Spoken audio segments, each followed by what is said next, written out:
السلام عليكم ورحمة الله وبركاته.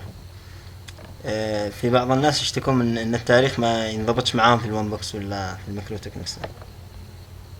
اليوم بنسوي طريقة لحل هذه المشكلة.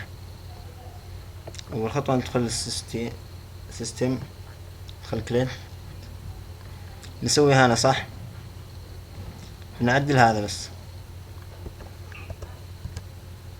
1.9.15.28.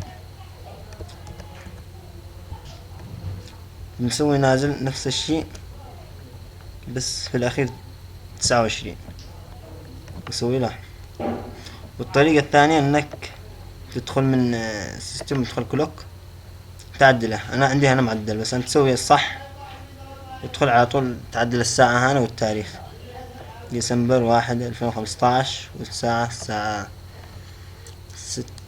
7:10 كذا، تعمل له تعديل وخلاص، بيكون كذا تحل المشكلة على طول، ينضبط معك التاريخ.